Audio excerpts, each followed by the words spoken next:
الحمد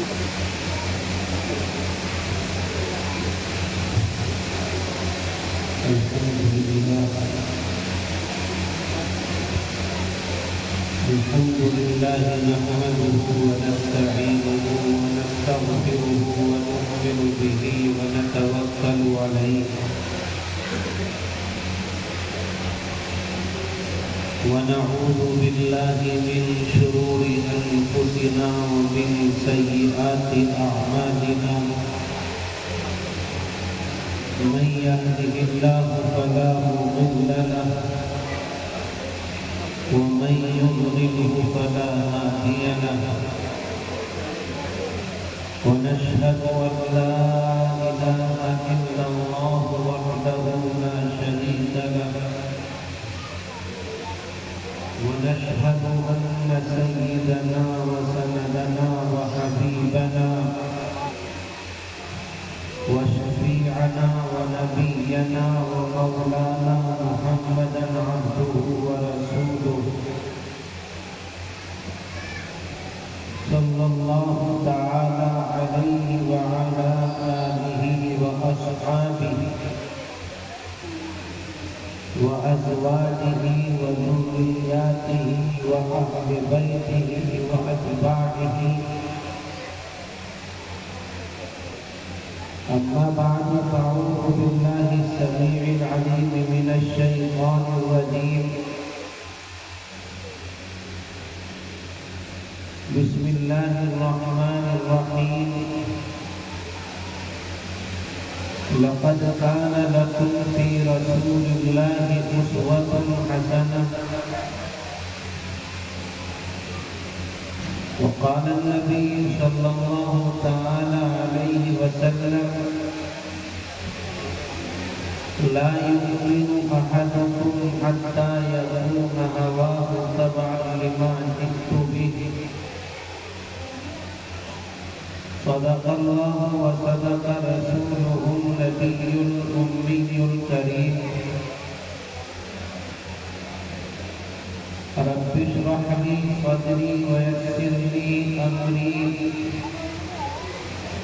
واحلل عقدة من لساني يفقهوا قولي رب زدني علما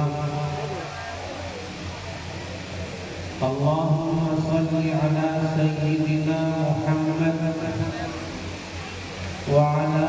آل سيدنا ومولانا محمد وبارك وسلم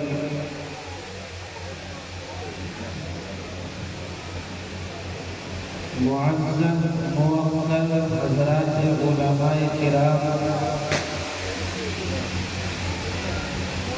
بزرگان محترم نوجوان ساتھیوں اور پیارے بچوں اور معزز محترم اور بہنوں آپ کی اس بستی کے مدرسے کا یہ سالانہ عظیم الشان جلسہ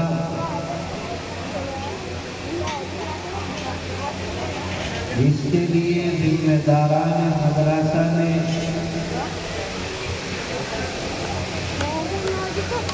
بہت دن سے محنتیں اور کاوشیں کی اللہ تبارک و تعالی نے وہ دن دکھایا کہ محنت اور کاوش جس دن کے لیے جس محفل کے لیے کی جا رہی تھی آج محفل اور مجلس منعقد ہوئی اور ذمہ داران مدرسہ اور اساتذہ اور طلباء اس دن کے منتظر رہتے ہیں اور بہت سارے امور ان سالانہ اجلاس سے مربوط ہوتے ہیں، جڑے ہوئے ہوتے ہیں۔ اللہ کا فضل ہوا، اللہ کا احسان ہوا کہ اللہ تبارک و تعالیٰ نے اس فضل کے اندر، اس مجلس کے اندر آپ کو ہمیں شرکت کی توفیق سے نوازا۔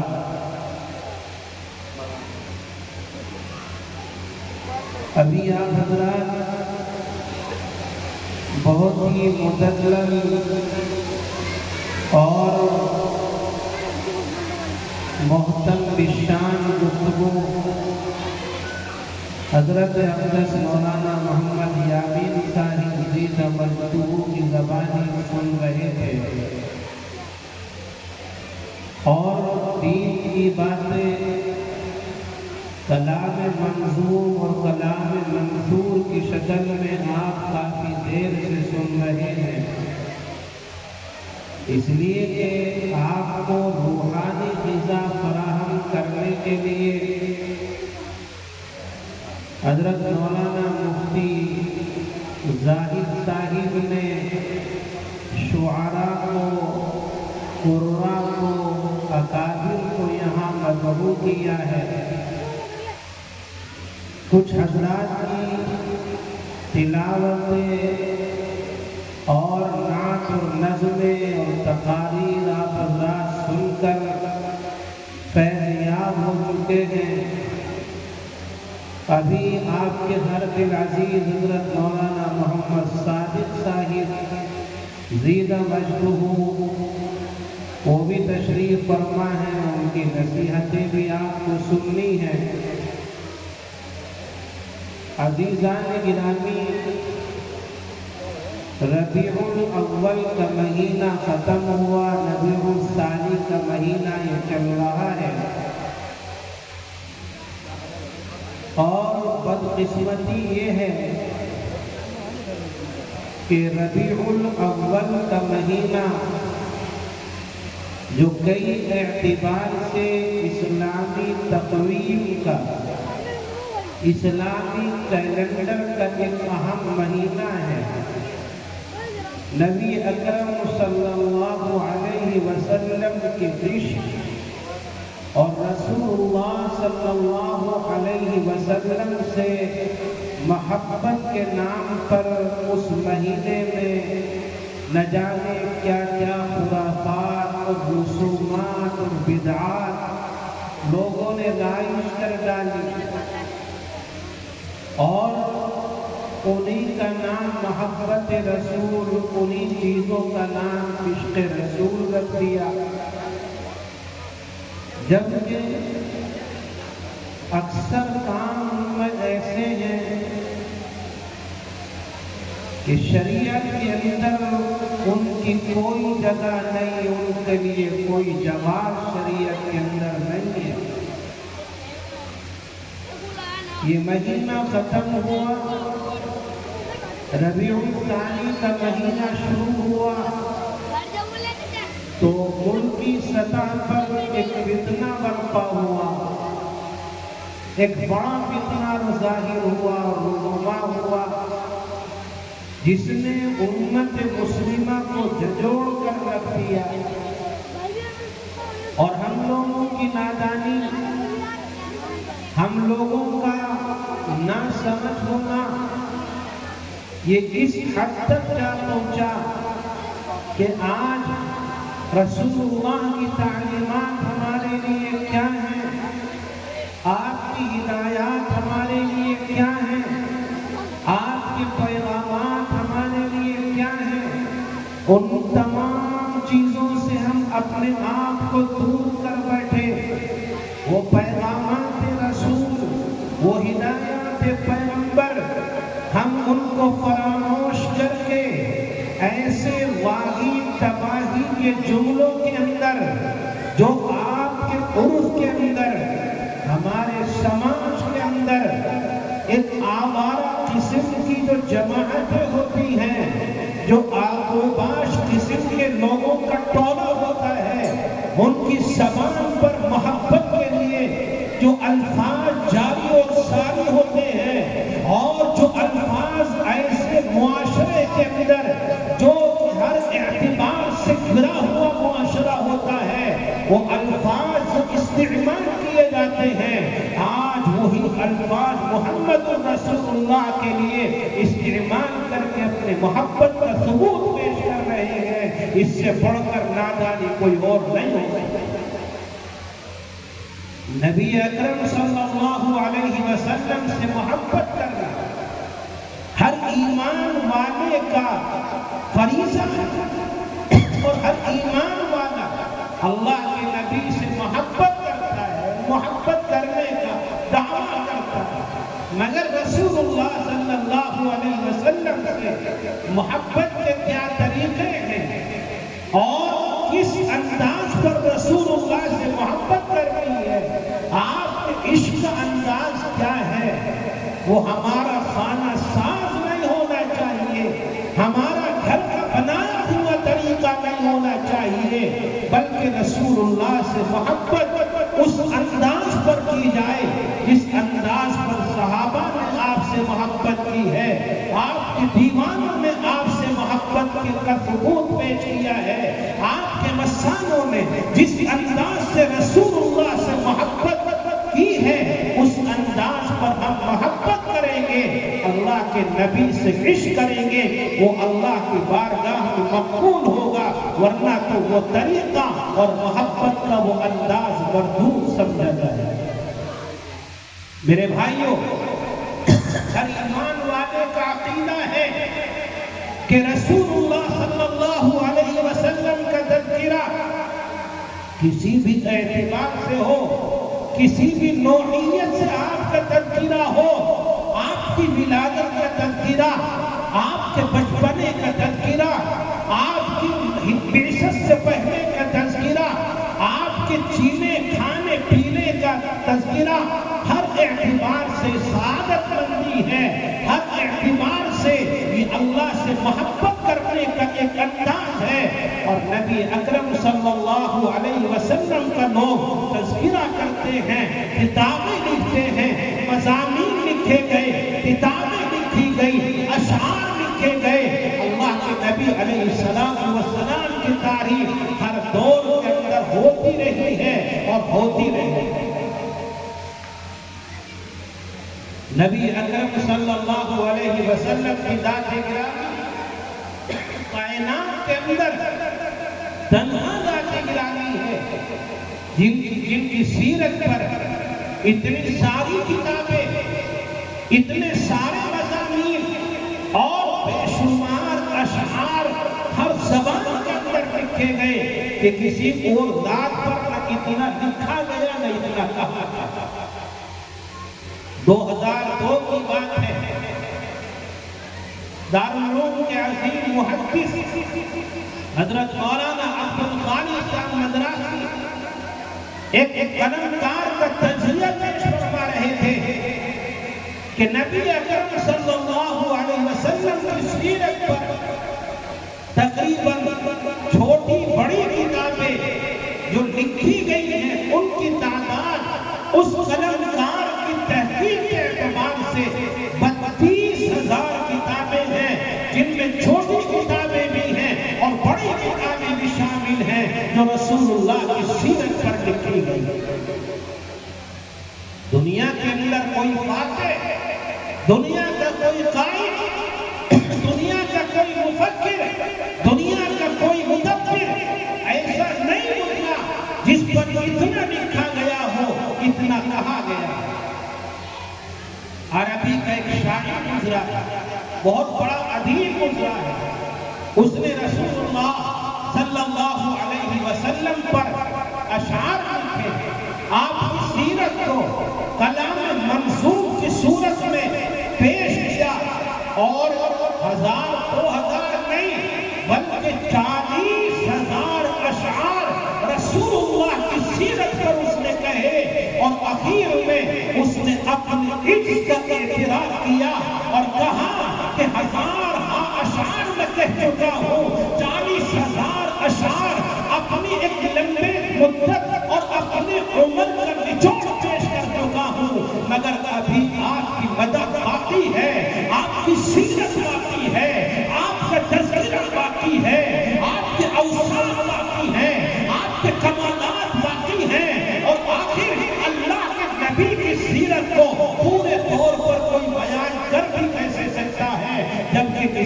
عجیب انداز میں کہا یا صاحب الجمالی و یا سید البشری من وجهك المنیر لقد نور القمر لا يمكن ثناء كما كان حقه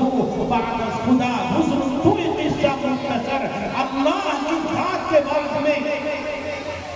اگر کسی کی باری ہے تو وہ جناب محمد رسول اللہ صلی اللہ علیہ وسلم کی باری ہے اور اللہ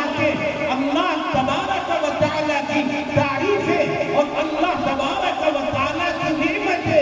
اور اللہ کے احسانات کا احاطہ نہیں کیا جا سکتا، رسول اللہ کے اوصاف کا بھی احاطہ نہیں کیا جا سکتا۔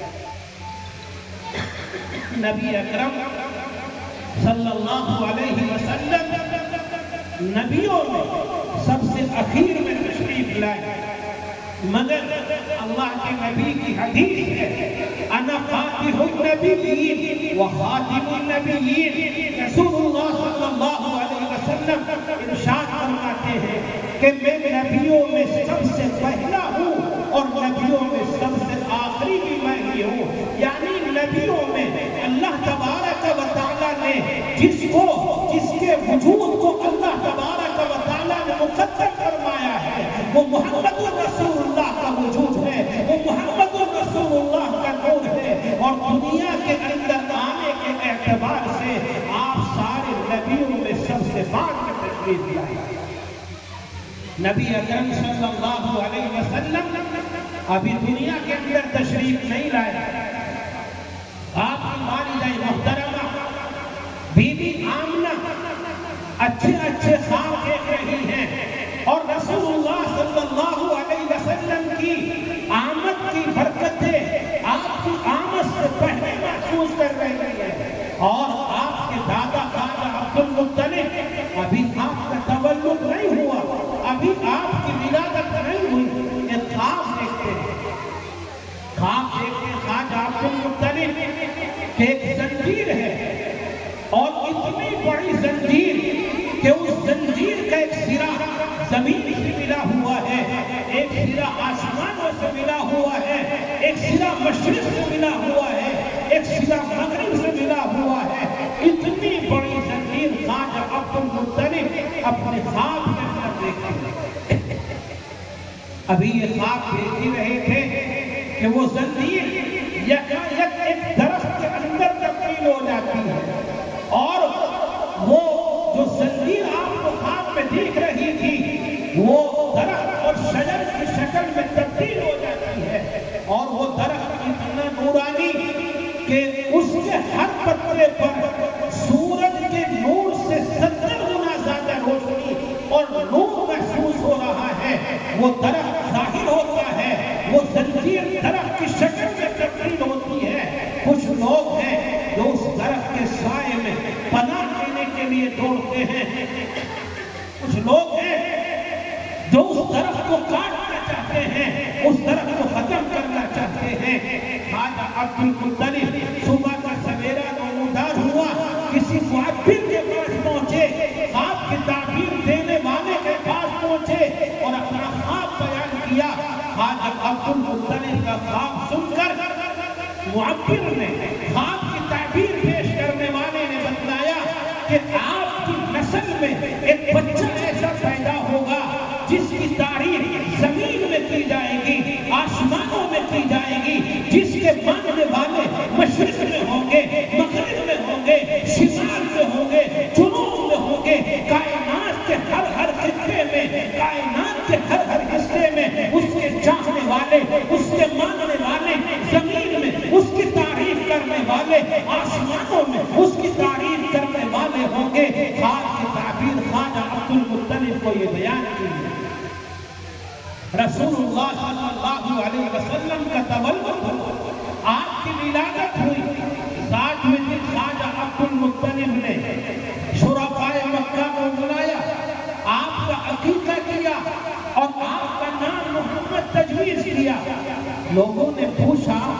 عبد المطلب آپ نے اپنے پوتے کا نام ایسا رکھا ہے کہ عرب معاشرے کے اندر اس طرح کا نام پہلے کسی کا نہیں رکھا گیا،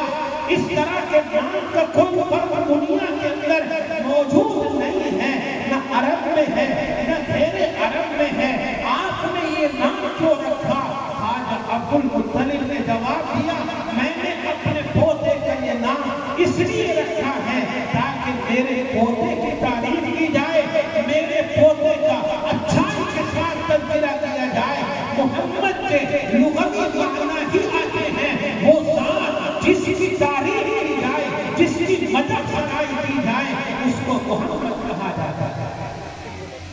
امام راغب اصفہانی علیہ الرحمہ مشہور مفسر گزرے ہیں،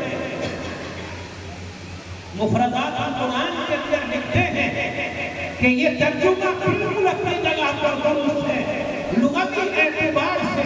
اس میں کوئی تعلق نہیں کہ محمد کا ترجمہ یہ کیا جائے کہ وہ ذات جس کی تعریف کی جائے، جس کی مدح سرائی کی جائے، اس کا نام محمد ہے۔ مگر امام راغب اصفہانی علیہ الرحمہ لکھتے ہیں کہ محمد اس شخصیت کو کہا جاتا ہے، محمد اس ذات گرامی کو کہا جاتا ہے، الذی اجتمعت فیہ خصال المحمودہ، جس ذات کے اندر ساری خوبیاں اکٹھی ہو جائے، سارے کمالات اکٹھے ہو جائیں، اس ذات کو محمد کہا جاتا ہے۔ میرے بھائی اور بزرگوں، نبی اکرم صلی اللہ علیہ وسلم ایک نام نہیں ہے۔ آپ حضرات قرآن کریم اٹھا کر کے دیکھیں تو عام طور پر قرآن کریم کو مساجد میں گھروں میں رکھے آپ کو ملیں گے، اسماء الحسنہ بھی اس کے شروع میں لکھے ہوئے ہوتے ہیں اور آخر میں رسول اللہ صلی اللہ علیہ وسلم کے اسماء گرامی لکھے ہوتے ہیں۔ اللہ کے نبی علیہ السلام کے بہت سے نام ہیں۔ ایک بہت بڑے محقق گزرے ہیں، شیخ محی الدین ابن العربی علیہ الرحمہ، وہ تحریر فرماتے ہیں کہ اللہ تبارک و تعالیٰ کے 1000 نام ہیں، اور جس طرح سے اللہ کے 1000 نام ہیں، اسی طرح سے جناب محمد رسول اللہ صلی اللہ علیہ وسلم کے بھی 1000 نام، اللہ کے بھی 1000 نام، رسول اللہ کے بھی 1000 نام۔ یہ شیخ محی الدین ابن العربی کی تحقیق ہے، اور ان 1000 ناموں کے اندر سب سے زیادہ مشہور محمد اور احمد، یہ دو نام۔ ان دونوں ناموں کے اندر کون سا نام افضل ہے، اس سلسلے میں علماء کا اختلاف ہے۔ قاضی ایاز نامی کی رحمت اللہ علیہ مشہور فقیہ گزرے ہیں، وہ تحریر فرماتے ہیں کہ اللہ کے نبی کے 1000 ناموں کے اندر احمد نام سب سے افضل ہے، اور دلیل یہ دیتے ہیں کہ رسول اللہ صلی اللہ علیہ وسلم کا تذکرہ پچھلی آسمانی کتابوں میں، تورات کے اندر، زبور کے اندر، انجیل کے اندر جو آپ کا تذکرہ کیا گیا ہے وہ احمد کے ساتھ کیا گیا ہے، اس لیے آپ کے ناموں کے اندر احمد نام سب سے افضل ہے۔ حافظ ابن القیم علیہ الرحمہ حنبلی مشہور عالم دین ہیں، وہ تحریر فرماتے ہیں کہ اللہ کے نبی کے ناموں میں سب سے افضل ترین نام محمد ہے، اور وہ بھی اپنے دلائل پیش کرتے ہیں۔ حافظ ابن القیم علیہ الرحمہ لکھتے ہیں کہ نبی اکرم صلی اللہ علیہ وسلم کی ذات گرامی نام محمد کے ساتھ میں اس وقت میں موصول ہو چکی تھی کہ ابھی اللہ پاک نے مخلوقات کو وجود بھی نہیں بنتا تھا، مخلوقات کے وجود سے 2000 سال پہلے آپ کا نام محمد رکھ دیا گیا۔ ابو نعیم نے یہ روایت بیان کی ہے جس کے اندر اس کا تذکرہ ہے کہ 2000 سال پہلے رسول اللہ کو محمد کے ساتھ موصول کر دیا گیا تھا، آپ کا نام طے کر دیا گیا تھا۔ اور حافظ ابن عساکر علیہ الرحمہ نے کعب احبار کے حوالے سے ایک روایت بیان کی ہے کہ اللہ تبارک و تعالیٰ نے ابو البشر سیدنا آدم علیہ السلام کو، جو تمام انسانوں کی اصل ہے، ہم سب کے باپ ہیں اور ساری انسانیت کی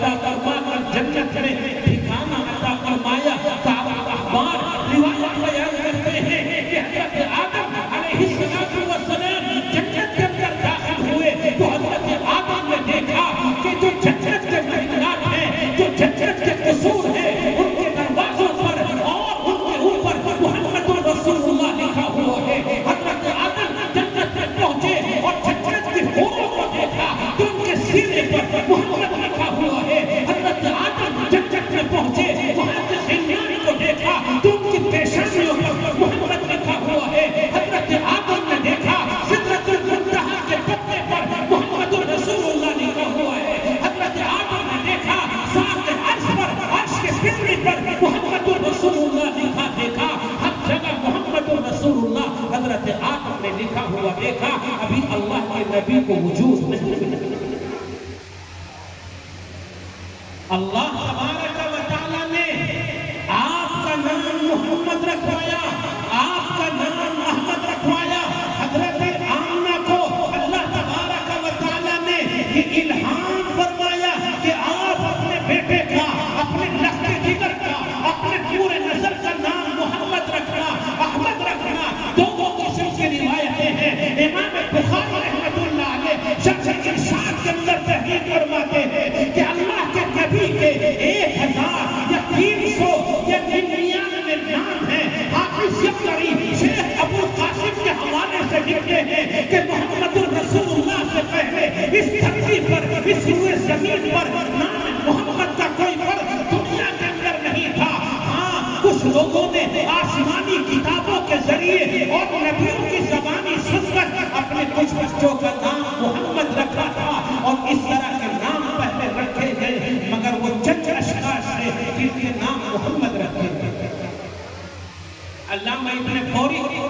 ان کی تعداد 3 بیان کرتے ہیں۔ قاضی ایاز مالکی 3 کا اضافہ کر کے 6 تعداد بیان کرتے ہیں۔ شیخ عربی سیرت حربیہ کے اندر 16 افراد کا تذکرہ کرتے ہیں کہ آپ سے پہلے یہ پچھلی کتابوں کو دیکھ کر، نبیوں کی زبانی سن کر کچھ لوگوں نے اس طرح کے نام رکھ لیے تھے۔ لوگ آج محمد کے اوپر کیچڑ اچھالتے ہیں، آج محمد کو نشانہ بناتے ہیں۔ ارے تاریخ پڑھو اور اپنی آنکھوں سے تعصب کی پٹی ہٹا کر کے دیکھو۔ محمد الرسول اللہ صلی اللہ علیہ وسلم جیسی شخصیت دنیا کے اندر نہ آپ سے پہلے آئی ہے نہ آپ کے بعد آئی ہے۔ جو محمد پر کیچڑ اچھالتے ہیں، جو محمد کے بارے میں تبصرے کرتے ہیں، وہ محمد کی سیرت کو نہیں جانتے، محمد کے کردار کو نہیں جانتے، محمد کے کمالات کو نہیں جانتے۔ جس نے بھی محمد رسول اللہ کی سیرت کو پڑھا ہے وہ محمد رسول اللہ کی تعریف کرنے پر مجبور ہے۔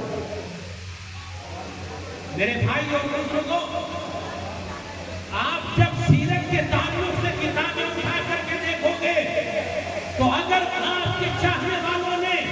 آپ کے عقیدت مندوں نے، محمد رسول اللہ کے ماننے والوں نے آپ کی سیرت پر کتابیں لکھی ہیں، آپ کی منقبتیں بیان کی ہیں، آپ کی مدح سرائی کی ہے، وہی مطالعہ کرنے والے جانتے ہیں آپ کے اوپر کتابیں لکھنے والے، مضامین لکھنے والے، آپ کی منقبتیں بیان کرنے والے، آپ کی مدح سرائی کرنے والے اپنے کے علاوہ غیر لوگ بھی ہیں جن کا ایمان مذہب نہیں ہے، جن کا دین مذہب نہیں ہے، وہ رسول اللہ کی امت کی اجازت میں شامل نہیں ہے، وہ اللہ کے اوپر توحید رکھنے والے نہیں ہیں، وہ اللہ کو ماننے والے نہیں ہیں، مگر رسول اللہ کی منقبتیں انہوں نے بھی بیان کی۔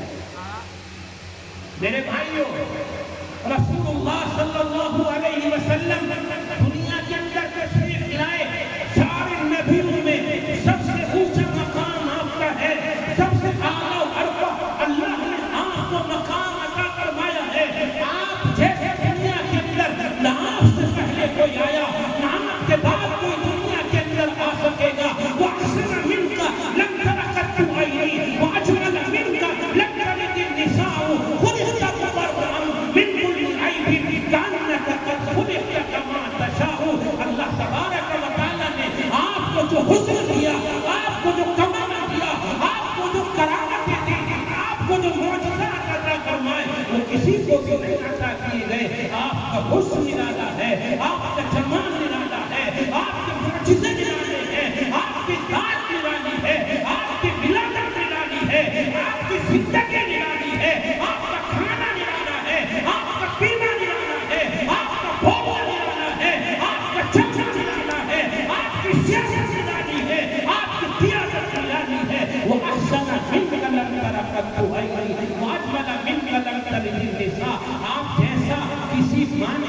زنا ہے۔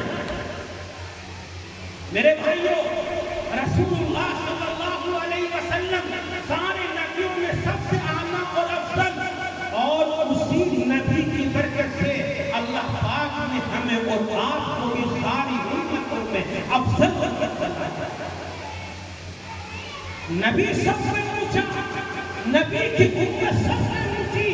آپ کا مقام سب سے بلند و بالا، آپ کی امت کا مقام سب سے بلند و بالا۔ قرآنی آیات اس پر شاہد ہیں، احادیث نبوی اس پر شاہد ہیں۔ قرآن کریم کی تفسیرات میں اگر میں جاؤں تو وقت کافی ہو جائے گا، میں مضمون کو سمیٹ کر چند اہم باتیں آپ کی سماعتوں تک پہنچانا چاہتا ہوں۔ اللہ کے نبی کے فرامین اس بات پر دلالت کرتے ہیں کہ اللہ کے نبی کی اس امت سے پہلے بہت سی امتیں دنیا کے اندر آئی، مگر جو مقام، جو مرتبہ اللہ نے اس امت کو عطا فرمایا وہ کسی اور امت کو نہیں عطا کیا گیا۔ آپ روایات اٹھائیے، اور آپ اس امام الدین ابن کثیر تفسیر ابن کثیر پہ جب اس امت کے فضائل بیان کرنے کے لیے لکھنا شروع کرتے ہیں، روایات پر روایت لکھتے چلے جاتے ہیں، لکھتے ہیں آپ اس امام الدین ابن کثیر علیہ الرحمہ کہ اللہ کے پیغمبر جن کا نام موسیٰ ہے، جن کا لقب کلیم اللہ ہے، اللہ سے ہم کلامی کا شرف انہیں حاصل ہوتا تھا، اللہ عز و جل سے بات فرمایا کرتے تھے۔ اور لکھا ہے کتابوں کے اندر اللہ تبارک و تعالی جب جلال کے اندر ہوتا تھا تو حضرت موسیٰ اللہ سے زیادہ باتیں نہیں کیا کرتے تھے، لیکن جب اللہ جمال کے اندر ہوتا تھا تو حضرت موسیٰ آپ سے سوال کرتے، اللہ سے کلام کرتے، اللہ سے بات چیت اکثر کیا کرتے تھے۔ روایات کے اندر تذکرہ ہے کہ حضرت موسیٰ علیہ السلام اللہ سے ہم کلام ہوئے، اللہ سے موسیٰ کی بات چیت شروع ہوئی۔ اللہ عز و جل نے ارشاد فرمایا، اے موسیٰ، میں نے دنیا کے اندر ایک ایسی امت کے پیدا کرنے کا فیصلہ کیا ہے جو آنے کے اعتبار سے سب سے بعد میں ہوگی، مگر جنت میں داخلے کے اعتبار سے سب سے پہلے ہوگی۔ دنیا کے اندر آئے گی ساری امتوں کے بعد، اور جنت میں جائے گی ساری امتوں سے پہلے۔ حضرت موسیٰ نے کہا، الہ العالمین، کیا وہ میری امت ہوگی؟ اللہ تبارک و تعالیٰ نے ارشاد فرمایا، نہیں موسیٰ، وہ تیری امت نہیں ہوگی۔ اللہ تبارک و تعالیٰ نے پھر اس امت کی فضیلت بیان فرمائی اور ارشاد فرمایا کہ اے موسیٰ، میں دنیا کے اندر ایک ایسی امت کو وجود دوں گا جو پستی کی طرف آئے گی تو اللہ کی پاکی بیان کرے گی، سبحان اللہ کا ورد اپنی زبان پر رکھے گی۔ جب وہ امت بلندیوں کی طرف جائے گی تو اللہ کی کبریائی کو بیان کرے گی، اپنی زبان پر اللہ اکبر کا ورد رکھے گی۔ اللہ کے پیغمبر حضرت موسیٰ نے کہا، الہا، کیا وہ میری امت ہوگی؟ اللہ نے ارشاد فرمایا، نہیں موسیٰ، وہ تیری امت نہیں ہوگی۔ اللہ تبارک و تعالیٰ نے پھر اس امت کی فضیلت بیان فرمائی اور ارشاد فرمایا کہ اے موسیٰ، میں ایک ایسی امت کو پیدا کروں گا کہ جب وہ کسی بھلائی اور نیکی کے کرنے کا ارادہ کرے گی تو محض ارادہ کرنے پر، محض ارادہ کرنے پر بھلے کام کا میں اس کے نام عمل کے اندر 10 نیکیوں کا ثواب لکھوا دوں گا اور 10 نیکیوں کا اجر اس کے کھاتے میں تحریر کرا دوں گا۔ اور جب وہ کسی برائی کا ارادہ کرے گی تو محض برائی کا ارادہ کرنے سے اس کا نام عمل سیاہ نہیں کیا جائے گا، اس کے نام عمل کے اندر کوئی برائی نہیں لکھی جائے گی جب تک کہ وہ اپنے ارادے کے مطابق اس برائی کا ارتکاب نہ کر لے۔ برائی کرے گا، برائی کی وجہ سے ایک گناہ اس کے دل میں اور اس کے نام عمل کے اندر لکھا جائے گا۔ اللہ کے پیغمبر حضرت موسیٰ نے سوال کیا، یا الہ العالمین، کیا وہ میری امت ہوگی؟ اللہ نے ارشاد فرمایا، نہیں، وہ تیری امت نہیں ہوگی، بلکہ وہ میرے محبوب اور میرے لاڈلے پیغمبر احمد کی امت ہوگی، محمد کی امت ہوگی۔ اس امت کی فضیلت بیان کرتے ہوئے اللہ تعالیٰ نے ارشاد فرمایا، دوسری روایت ہے، حضرت موسیٰ سے اللہ نے کہا کہ اے موسیٰ، امتوں میں ایک امت ایسی آئے گی اور میں ایسی امت کو وجود عطا کروں گا جس امت کا حال یہ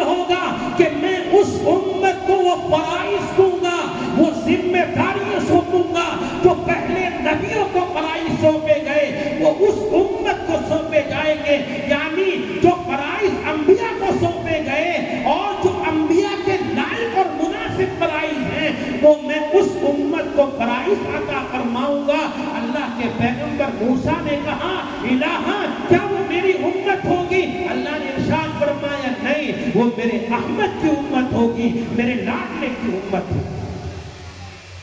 اللہ عز و جل نے ارشاد فرمایا اے موسیٰ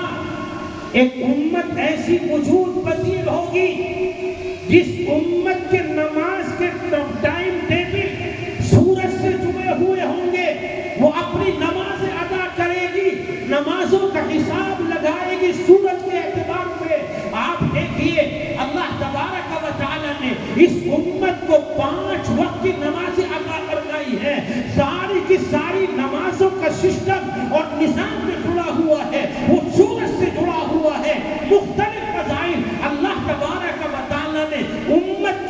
اس امت کے حضرت موسیٰ کے سامنے بیان فرمائے۔ آخر میں چل کر میں ان تفصیلات میں بھی جانا نہیں چاہتا، شورٹ اور مختصر انداز میں عرض کے لیتا ہوں۔ جب کافی فضائل اس امت محمدیہ کے حضرت موسیٰ علیہ السلام نے اللہ کی زبانی سماعت کیے اور اللہ کی زبانی فضائل سنے تو اللہ کے پیغمبر حضرت موسیٰ علیہ السلام یوں گویا ہوتے ہیں، اللہ سے درخواست گزار ہوتے ہیں، اللہ کے سامنے یہ میمورنڈم پیش کرتے ہیں الہ العالمین آپ نے بتلایا کہ وہ میری امت نہیں ہوگی، اگر اتنے فضیلت والی امت ہے تو الہا اس امت کا نبی تو مجھے بنا دے، اس امت کا رسول تو مجھے بنا دے۔ اللہ عز و جل نے ارشاد فرمایا کہ موسیٰ اس امت کے لیے نبی منتخب کر دیا گیا ہے اور وہ ایسا نبی ہے، وہ عظیم پیغمبر ہے کہ اگر اس کو طے نہ کیا جاتا،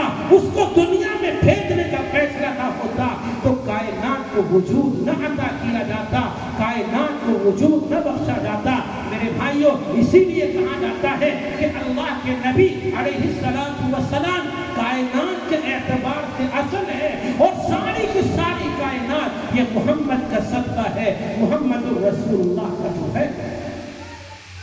لولاک لما خلقت الافلاک والارضین، ان الفاظ پر محدثین نے کلام کیا ہے، حدیث کی سند پر گفتگو کی ہے، مگر ان الفاظ کا جو مفہوم ہے، مفہوم کے اعتبار سے کسی نے کوئی کلام نہیں کیا، کسی نے کوئی جرح نہیں کی ہے۔ اللہ کے نبی علیہ السلام کو اگر پیدا نہ کرنا ہوتا، دنیا میں نہ بھیجنا ہوتا، اللہ نہ زمین کو بناتا، نہ آسمان کو بناتا، نہ چاند اور سورج کو بناتا، نہ ستاروں اور سیاروں کو وجود دیتا، نہ شمس و قمر کو بناتا، نہ شجر و حجر کو بناتا، نہ جنات انسان کو بناتا، نہ ملائکہ اور فرشتوں کو وجود دیتا، اور کائنات کے اندر جتنی مخلوقات ہیں کسی بھی مخلوقات کو وجود نہ ملتا اگر محمد رسول اللہ کا وجود نہ ہوتا، محمد نہ ہوتے کچھ بھی نہ ہوتا۔ آپ حضرات نعت کی زبانی سنتے ہیں، محمد نہ ہوتے تو کچھ بھی نہ ہوتا۔ اگر محمد پیدا نہ کیے جاتے اور آپ کو دنیا میں بھیجنے کا فیصلہ نہ کیا ہوا ہوتا تو اللہ تبارک و تعالی اس نظام کائنات کو نہ بناتا، نہ سنتا۔ میرے بھائیوں ہم رسول اللہ کے چاہنے والے ہیں، ہر ایمان والے کو اللہ کے نبی سے بے پناہ محبت کرنی چاہیے، اور ایمان والوں کو محبت ہے بھی اپنے پیغمبر سے، لیکن محبت کے تقاضے ہوتے ہیں، محبت کے طریقے ہوتے ہیں، محبت کے اصول ہوتے ہیں، محبت کے آداب ہوتے ہیں۔ ان محبت کے طریقوں سے، ان محبت کے آداب کا لحاظ کرتے ہوئے اللہ کے نبی سے محبت کی جائے گی تو بارگاہ رب سمجھ میں مقبول محبت ہوگی، ورنہ اسے رد کر دیا جائے گا اور ردی کی ٹوکری میں ڈال دیا جائے گا۔ لوگ کہتے ہیں ہم عاشق رسول ہیں اور محبت رسول کرنے والے ہیں، اور طریقے ان کے دیکھو۔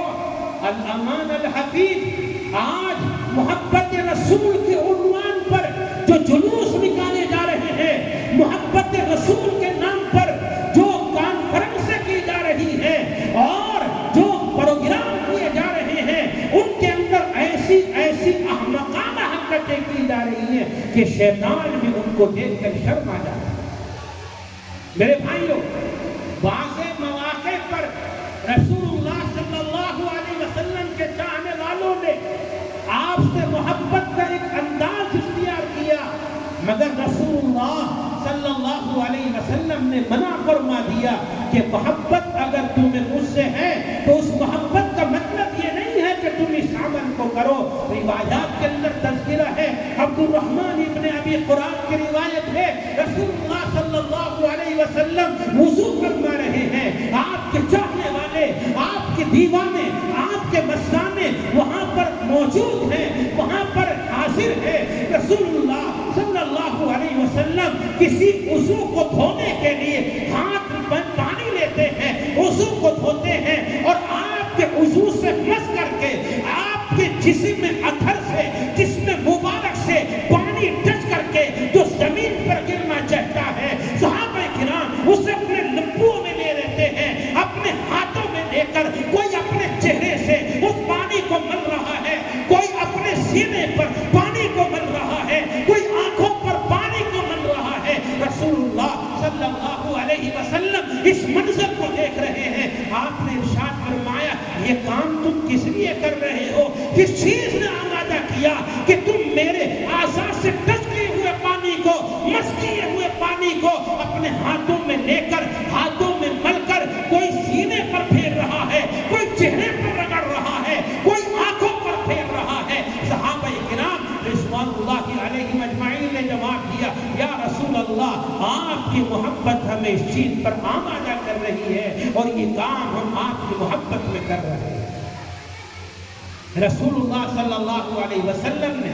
انہیں منع فرمایا اور محبت کرنے کا طریقہ سکھایا، جس کا خلاصہ یہ ہے کہ اے لوگوں، یہ محبت کرنا نہیں ہے، بلکہ اصل محبت یہ ہے کہ تم میری تعلیمات پر عمل پیرا ہو جاؤ، میرے طریقوں کو اختیار کرو، میرے لائے ہوئے دین کو اپناؤ، میری لائی ہوئی شریعت کو اپناؤ۔ یہ ہے محبت کا تقاضا۔ تبلے بجانے کا نام محبت نہیں ہے، میلاد منانے کا نام محبت نہیں ہے، عروس لگانے کا نام محبت نہیں ہے۔ محبت نام ہے رسول اللہ کی تعلیمات کو اپناؤ، تو یہی اللہ کے نبی سے محبت ہے۔ میرے بھائیوں، حالات اس طرح کے ہیں، جنہوں نے محبت رسول کے، عشق رسول کے نئے طریقے ایجاد کیے، ان کا ہاتھ دیکھو، نہ نماز کے، نہ روزے کے، اور نہ کسی دین کے اور بھلائی کے کام کے، اور دین محبت رسول میں ملنگ بنے بیٹھے ہیں، محبت رسول کے گھن گاتے رہتے ہیں کہ ہم اللہ کے نبی کے عاشق۔ نماز کو کہو، نماز کہتے ہیں کہ ہم تو مدینے میں نماز پڑھتے ہیں، اور عادات اس طرح کے بدماش مدینے میں پہنچتے ہیں تو مدینے اور مکے کے اماموں کے پیچھے ان کی نماز نہیں ہوتی، یہاں رہتے تو مدینے میں نماز پڑھتے ہیں، اور مدینے اور مکے میں ہوتے تو مسجد حرام میں نماز کی توفیق نہیں ہوتی، مسجد نبوی میں نماز کی توفیق نہیں ہوتی، اس لیے کہ ان کا عقیدہ کہ ان کے پیچھے ہماری نماز ہی نہیں ہوتی۔ یہ محبت کا ٹھوک رکھنے والا۔ میرے بھائیوں، اللہ کے نبی صلی اللہ علیہ وسلم کو دنیا کے اندر اس لیے نہیں بھیجا گیا کہ آپ کی میلاد منائی جائے، آپ کے نام کا عرس لگایا جائے، آپ کے نام کے جلوس نکالے جائیں، بلکہ محمد الرسول اللہ دنیا کے اندر کس لیے آئے ہیں؟ قرآن کریم نے آپ کی بعثت کے مقصد کو واضح کر دیا ہے، آپ کے دنیا میں بھیجنے کے مقصد کو نمایاں کر دیا ہے۔ میں نے خطبے کے اندر آیت پڑھی تھی، اللہ عز و جل، اللہ جل جلالہ وعم نوالہ، اس آیت کے اندر ارشاد فرماتا ہے لَقَدْ كَانَ لَكُمْ فِي رَسُولِ اللَّهِ أُسْوَةٌ حَسَنَةٌ، ہم نے تمہارے لیے رسول کی زندگی میں بہترین نمونہ بنایا ہے۔ رسول اللہ صلی اللہ علیہ وسلم انسانوں کے جینے کے لیے آئیڈیل بن کر کے آئے ہیں، نمونہ بن کر کے آئے ہیں۔ اللہ عز و جل یہ چاہتا ہے کہ اے لوگوں، اے میرے بندو، اگر تمہیں فلاح چاہیے، اگر تمہیں صلاح چاہیے، اگر تمہیں کامیابی چاہیے، اگر تمہیں نجات چاہیے، تو میں ایک آئیڈیل بھیج رہا ہوں، ایک نمونہ بھیج رہا ہوں۔ اپنے آپ کو اس نمونے کے مطابق لیے بنا لو، دنیا بھی تمہاری آخرت بھی تمہاری، دنیا کی فلاح بھی تمہارا مقدر اور آخرت کی کامیابی بھی تمہارا مقدر۔ اللہ تبارک و تعالیٰ نے رسول اللہ صلی اللہ علیہ وسلم کو ہمارے لیے جینے کے واسطے، زندگی گزارنے کے واسطے، ہر زندگی کے کام کو کرنے کے واسطے اللہ پاک نے نمونہ بنا کر کے بھیجا ہے۔ اللہ کے نبی کی آمد مبارک کو اور آپ کے مقصد بعثت کو صحابہ کرام جانتے تھے، اس لیے انہوں نے آپ کے نام کے جلوس نکالے، آپ کی ولادت پر خوشی اور جشن کی بھی انہوں نے فضا قائم نہیں کی۔ اللہ کے نبی کی بعثت اور اللہ کے نبی کی ولادت کی ہر ایمان والے کو خوشی ہے اور خوشی ہوتی ہے، مگر وہ طریقے جو آج رائج کر دیے گئے ہیں یہ صحابہ کرام کے اندر طریقے نہیں تھے، تابعین کے زمانے میں طریقے نہیں تھے، تابعین کے زمانے میں طریقے نہیں تھے، یہ بدعتی لوگوں کے ایجاد کردہ طریقے ہیں۔ حضرات صحابہ کرام جانتے تھے کہ اللہ کے نبی کو اس لیے بھیجا گیا ہے کہ ہم اللہ کے نبی کی پیروی کریں، اللہ کے نبی کا اتباع کریں، اللہ کے نبی کی سنتوں کو اپنی زندگی میں داخل کریں۔ ان کی یہی خواہش رہتی تھی کہ ہر اللہ کے نبی کی ہر سنت اور ہر طریقہ آپ کا ہماری زندگی کے اندر داخل ہو جائے، اور وہ اسی جذبے کے ساتھ جیتے تھے اور زندگی گزارتے تھے۔ آپ سیرت کی کتابیں اٹھا کر کے دیکھیں، احادیث کی کتابیں اٹھا کر کے دیکھیں، اللہ کے نبی صلی اللہ علیہ وسلم کے چاہنے والے موقع مخالف ہوتا یا موافق ہوتا، ہر لحظہ، ہر آن، ہر لمحہ اللہ کے نبی کے طریقے کو اپنانے کی فکر ہوتی ہے۔ آج میرے بھائیوں ہمارا حال یہ ہے کہ حالات سازگار ہوتے ہیں تو ہم کچھ باتیں دین کی اپنا لیتے ہیں، دین کے طریقوں کو اختیار کر لیتے ہیں، اور اگر موقع مخالف ہوتا ہے تو ہم چاروں شانے چت ہو جاتے ہیں، پھر ہم اپنی پہچان بھی چھپانا شروع کر دیتے ہیں۔ کہیں ہمارے نام سے ظاہر نہ ہو جائے کہ ہم مسلمان ہیں، ہمارے کسی کام سے ظاہر نہ ہو جائے کہ ہم مسلمان ہیں، ہم ایسی تدبیریں اور ایسی کوششیں کرنے شروع کر دیں۔ حضرات صحابہ کرام جو آپ کے سچے چاہنے والے، آپ کی حقیقی محبت کرنے والے آپ سے، ان کا حال آپ دیکھیں، موقع مخالف ہوتا تب بھی آپ کی سنت کی فکر، موقع موافق ہوتا تب بھی آپ کی سنت کی فکر ہوتی۔ آپ سیرت کی کتابیں اٹھا کر کے دیکھیں گے تو حضرت عثمان غنی رضی اللہ تعالیٰ کا واقعہ کتابوں میں موجود ہے، احادیث میں بھی تذکرہ ہے، سیرت کی کتابوں میں تذکرہ ہے۔ صلح حدیبیہ کا موقع ہے، حضرت عثمان غنی رضی اللہ تعالیٰ نبی اکرم صلی اللہ علیہ وسلم کی جانب سے ایلچی بن کر کے مکہ مکرمہ پہنچے ہیں، اور وہ دور ہے، وہ زمانہ ہے کہ کسی ایمان والے کا داخلہ مکے کے اندر ممنوع ہے۔ کوئی مسلمان مکے میں داخل نہیں ہو سکتا بغیر امان کے، بغیر کسی کی پناہ لیے ہوئے۔ حضرت عثمان غنی اپنے عزیز کی پناہ میں مکے میں داخل ہوتے ہیں، رؤسائے مکہ سے بات کرنے کے لیے چلتے ہیں، تو آپ کا جو عزیز ہے، رشتہ دار ہے، جس کا نام سیرت نگاروں نے ابان ابن سعید لکھا ہے، وہ آپ کے ساتھ میں چل رہا ہے۔ ابان ابن سعید نے دیکھا کہ حضرت عثمان غنی رضی اللہ تعالیٰ عنہ کا ازار اور آپ کا تہبند آدھی پنڈلی تک ہے، اس لیے کہ رسول اللہ کی تعلیم یہی ہے کہ مردوں کے لیے یہی آپ کا طریقہ ہے، یہی آپ کی تعلیم ہے کہ اپنے ٹخنوں کو کھول کر کے رکھا جائے۔ رسول اللہ صلی اللہ علیہ وسلم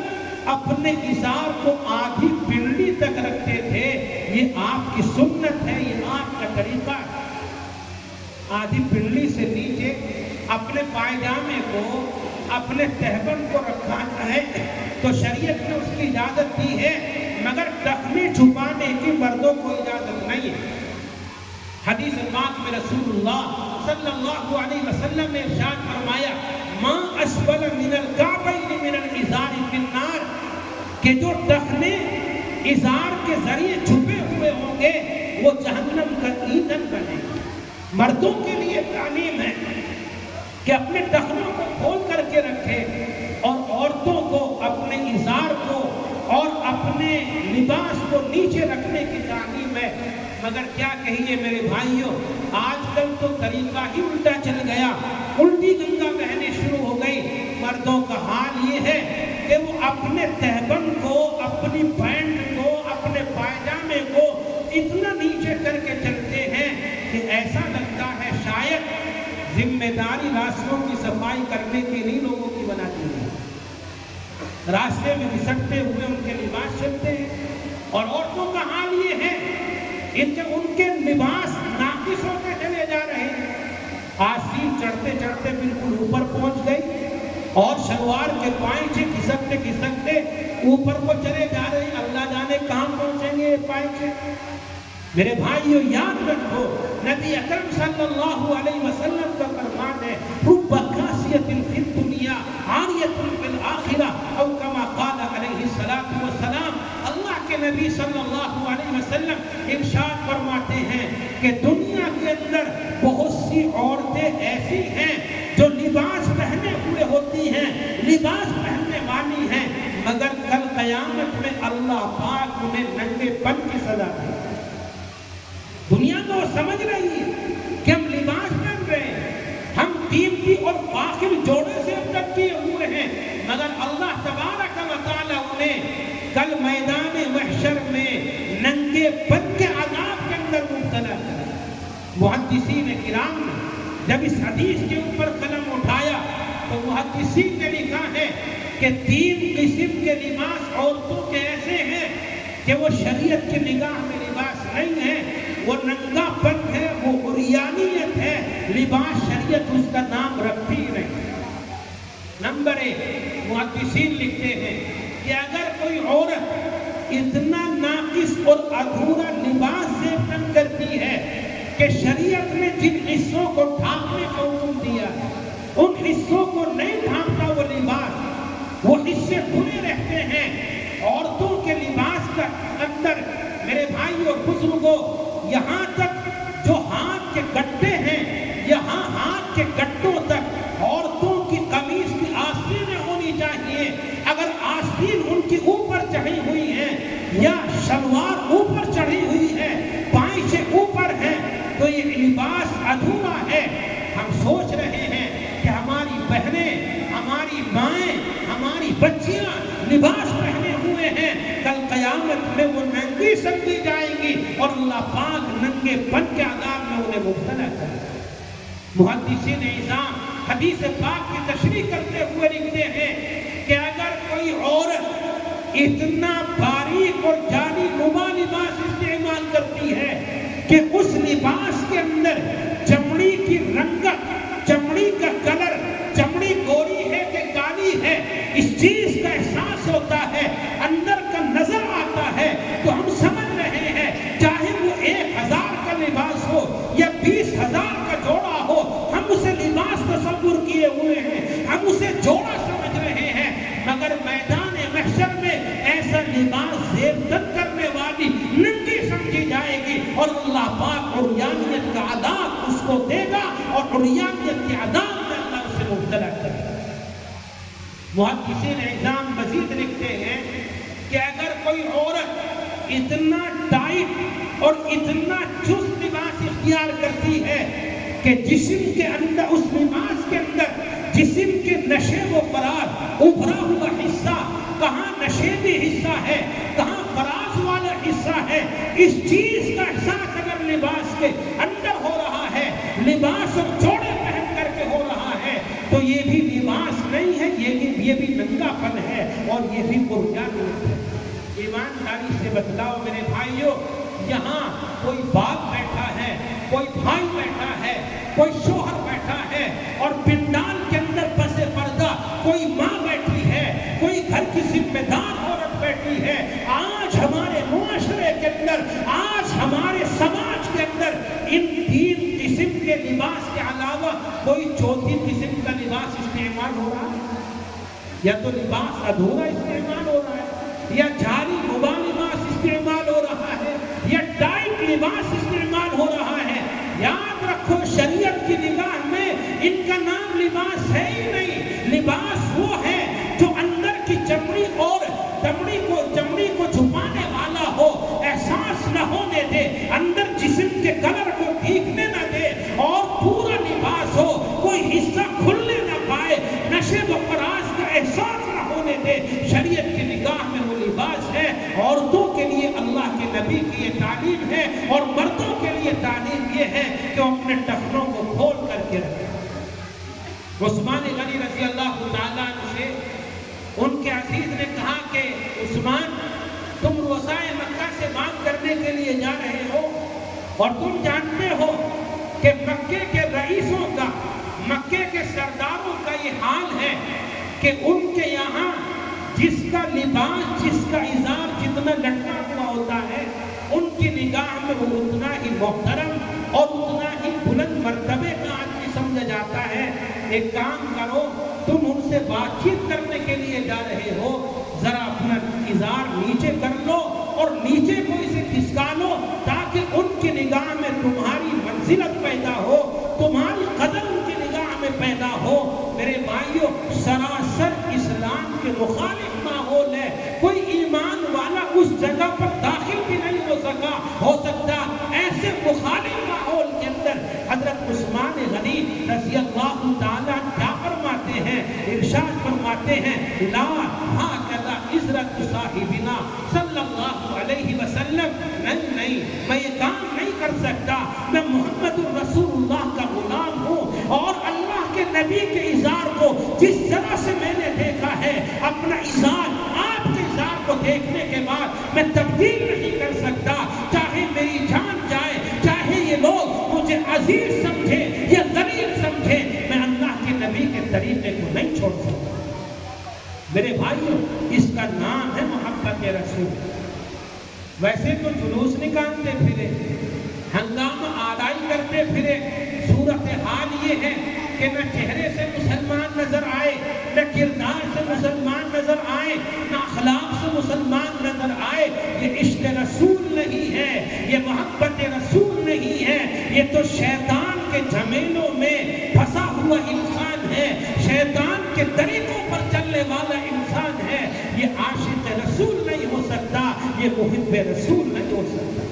اللہ کے نبی ہمیں اس لیے دیے گئے تھے, اللہ کے نبی کو اس لیے بھیجا گیا تھا کہ ہم اپنی زندگیوں کو اللہ کے نبی کی تعلیمات کے مطابق گزاریں. اگر ہم ملازم ہیں تو ہماری ملازمت رسول اللہ کی تعلیمات کے مطابق ہو, اور ہم اگر قائد ہیں تو ہماری قیادت رسول اللہ کی تعلیمات کے مطابق ہو. اگر ہم تاجر ہیں, ہماری تجارت رسول اللہ کی تعلیمات کے مطابق ہو. اگر ہم کاشتکار ہیں, کھیتی باڑی کرنے والے ہیں, تو ہماری زراعت اور ہماری کاشتکاری یہ رسول اللہ کی ہدایات کے مطابق ہو. اگر ہم حاکم ہیں تو رسول اللہ کی ہدایات کے مطابق ہماری حکمرانی ہو. اللہ کے نبی صلی اللہ علیہ وسلم انسانوں کے واسطے ہر موڑ کے لیے نمونہ بنا کر کے بھیجے گئے ہیں. زندگی کی ہر شعبے کے لیے آپ کو آئیڈیل بنا کر کے بھیجا گیا ہے, آپ کو نمونہ بنا کر کے بھیجا گیا ہے.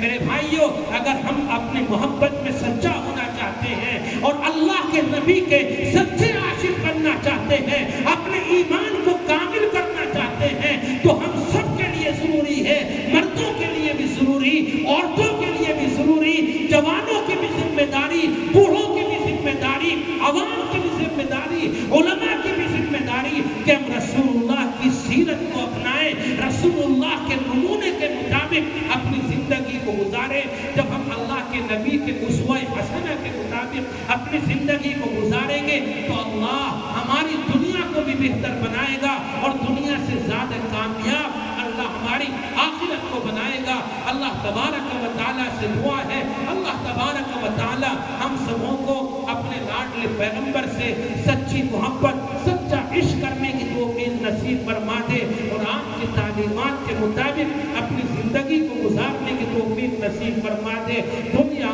آخرت کی فلاح اور کامیابی اللہ ہم سب کے لیے مقدر فرما دے. وآخر دعوانا الحمدللہ رب العالمین.